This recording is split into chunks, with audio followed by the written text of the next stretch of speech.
Now, she's accused of plotting the murder of her manager at a McDonald's in East Point, and now she's being held on a bond set at $25 million. The 26-year-old East Point woman faced a judge today as the family of the victim, Jennifer Harris, comes to grips with the tragic end to her life. Harris was stabbed to death Thursday morning at the McDonald's at 9 Mile and Schroeder in East Point. 7 News Detroit reporter Ruta Olsenida was inside the courtroom today when the suspect was formally charged with first-degree premeditated murder, and we learned of her violent past. New details coming out in court on Friday about the gruesome and what prosecutors say was a calculated way to take the life of a mother of 6 and hardworking employee here at McDonald's. The suspect pleading not guilty to a multitude of charges, including first-degree murder. She stabbed the victim multiple times, up to possibly as many as 15 times, eventually causing her death. Prosecution laying out the gruesome details of how 39-year-old Jennifer "Jamma" Harris lost her life at her place of work at the East Point McDonald's near 9 Mile and Schroeder Thursday morning.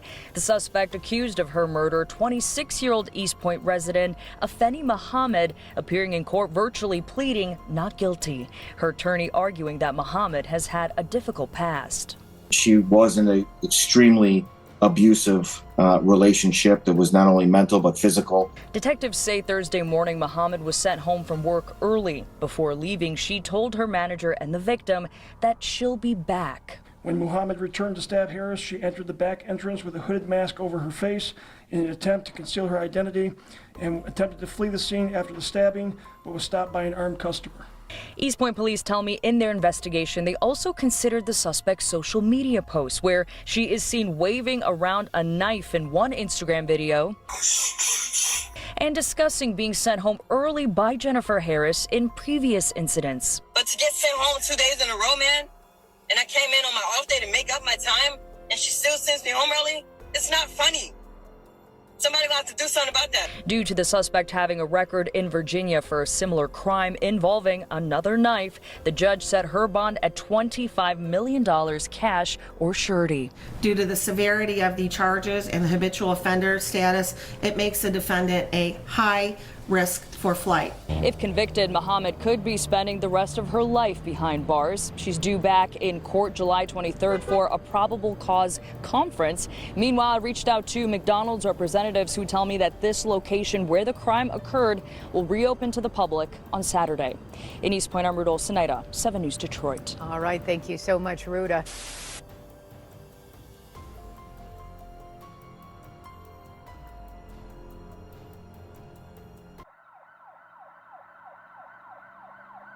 The McDonald's employee from East Point, accused of fatally stabbing her manager, 39-year-old Jennifer Harris, after being sent home from work, has made her first court appearance, and new information has emerged about the disturbing case. Afeni Muhammad has been formally arraigned on multiple serious charges, including first-degree murder, possession of a dangerous weapon with unlawful intent, and being a habitual offender. Second offense. During the arraignment, prosecutors revealed troubling details about Muhammad's past, including a history of violent behavior. Notably, she was previously involved in a similar violent incident at a former workplace in Virginia, suggesting a pattern of escalating aggression. Let's now take a closer look at her court appearance and the latest developments in this ongoing investigation. Detective Showers, please approach for the swear-to. Please raise your right hand. Do you swear that the information being provided is true and accurate to the best of your information, knowledge, and belief, subject to penalties of perjury? I do. Put your hand down. With regard to the defendant, Afeni Muhammad, please set forth a factual basis for the warrant request. Yes, Your Honor. 7/10/25, McDonald's employee Afeni Muhammad stabbed McDonald's manager Jennifer Harris multiple times with a kitchen knife at the McDonald's restaurant at 179219 Mile. Harris was not armed at the time and died of her injuries. Prior to the stabbing, Muhammad was sent home by Harris for not performing her work duties and told Harris, "I'll be back." Muhammad was arrested on scene and the knife was recovered. Muhammad admitted that she intended to kill Harris and stated that after she was sent home, she drove to a nearby park, decided to come back and stab Harris with a knife that she had inside of her vehicle. When Muhammad returned to stab Harris, she entered the back entrance with a hooded mask over her face in an attempt to conceal her identity and attempted to flee the scene after the stabbing, but was stopped by an armed customer. And the requested charges are murder in the first degree, count 2, dangerous weapon carrying with unlawful intent, and there's a habitual second notice offense. Is that correct? That is correct, Your Honor. The warrant is being signed, and we can proceed to arraignment. Thank you, Your Honor. Calling file number 25354, People versus Afani Badu Muhammad. Counsel appearances for the record, please. Good afternoon, Your Honor. Sean Hayden, on behalf of the people. Thank you very much, Your Honor. Please, this honorable court, Matthew McConnell, appearing on behalf of Mrs. Muhammad, who does appear to be a Zoom. Your name, please, ma'am? Afani Muhammad. Very good. You're here today for arraignment on the charges of murder in the first degree, premeditated, count 2, carrying a weapon with unlawful intent, and a habitual second notice. Mr. Licata, how does your client wish to proceed? Thank you very much, Your Honor. At this time, my client is asking the court to enter a not guilty plea. This matter set for a probable cause conference in the preliminary exam. I have advised my client of her rights, as well as the charges against her and the potential penalties. We are ready to proceed on those grounds. Very good. Ma'am, do you understand the nature of the charges against you to your satisfaction after talking to your attorney? Yes. Very good. I will go ahead and enter a not guilty plea on your behalf. Are you requesting a court-appointed attorney? Yes. I will appoint an attorney to represent you. We'll set this matter for a probable cause conference on July 23rd, 2025 at 1 p.m. The preliminary examination will be on July 30th, 2025 at 1 p.m. As to bond, Mr. Licata. Thank you very much, Your Honor. Just briefly, my client is 26 years old, does live in the great city of East Point. Your Honor, my client is a high school graduate. In fact, is actually was taking some online classes for college for a physical therapy degree. Your Honor, there are some disturbing facts in this particular matter, but there are facts that haven't been brought out yet, and my client is extremely anxious to have those facts brought to light during the pendency of this case. She was in an extremely abusive relationship that was not only mental but physical, that involved alcohol issues, which is where the habitual second stems from, and her prior record. Your Honor, my client is a helpful person. She's a giving person. She's actually is credited with saving a life because of a 60-year-old who had skin cancer that she may go to the doctor to find out that that's exactly what it was, and that person is doing extremely well right now. I understand the facts that have been laid out today in the warrant, but at this time, Your Honor, we are asking the court to consider a bond in this matter that is appropriate, that my client can meet so that she can meet with her attorneys and prepare her defense in this matter. Thank you. Thank you. On behalf of the people? Yes, thank you, Your Honor. Pursuant to court rule, the court is well within its authority to grant no bond involving any case involving murder. In this case, we are requesting no bond for this defendant. Also provided within the court rules are certain factors for this court to consider when determining whether to grant any bond at all, and in this case, we are requesting no bond as I indicate. First of all, the court can consider whether or not this defendant is a threat to the community. She entered a public building with other individuals, other employees that were present. She produced a weapon that was a knife longer than 3 inches, and she stabbed the victim multiple times, up to possibly as many as 15 times, eventually causing her death. There were other employees that were present at the time, some of which attempted to help the victim after the stabbing occurred. That alone is enough to show that there is a threat to the community. She then ran from the building to her vehicle, presumably with the intent to flee from the scene. She was stopped by a helpful bystander.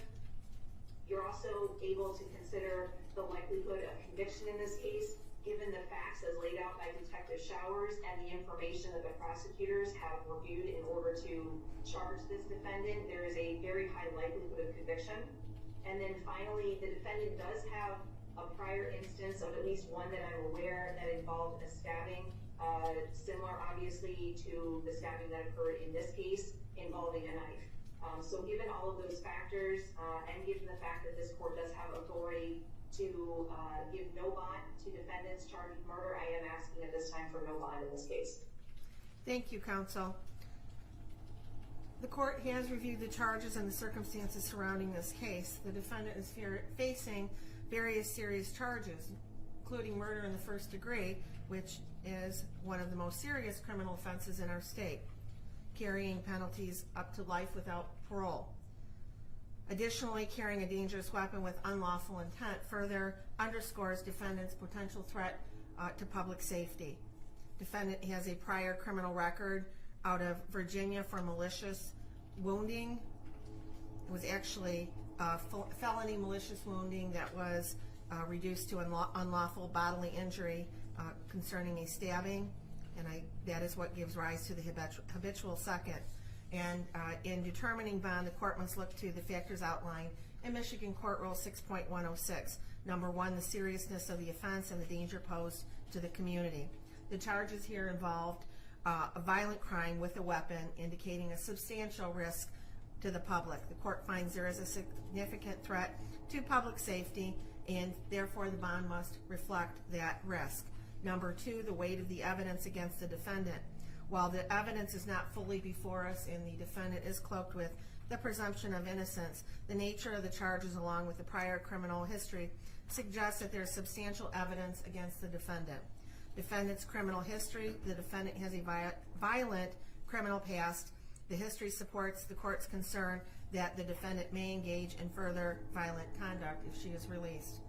The defendant's ties to the community: while the defendant is relatively young at 26 years of age, there's no indication that she has any significant stabilizing ties to the community that would ensure her return for court appearances.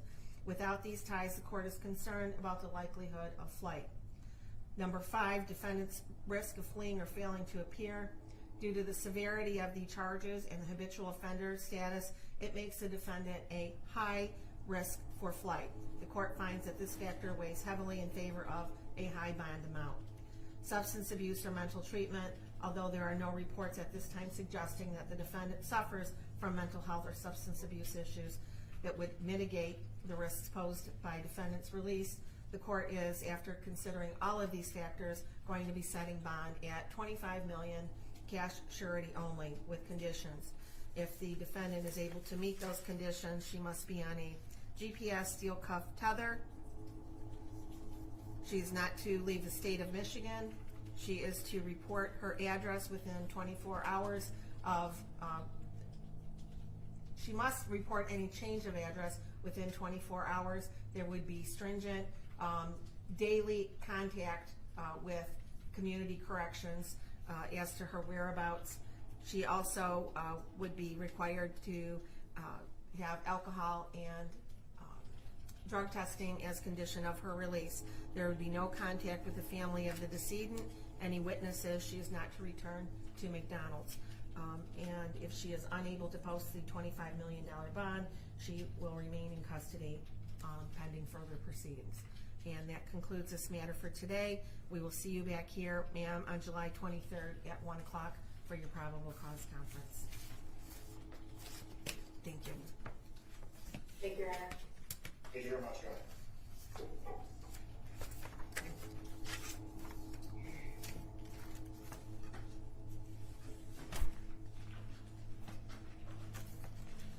You're all set, ma'am. Thank you.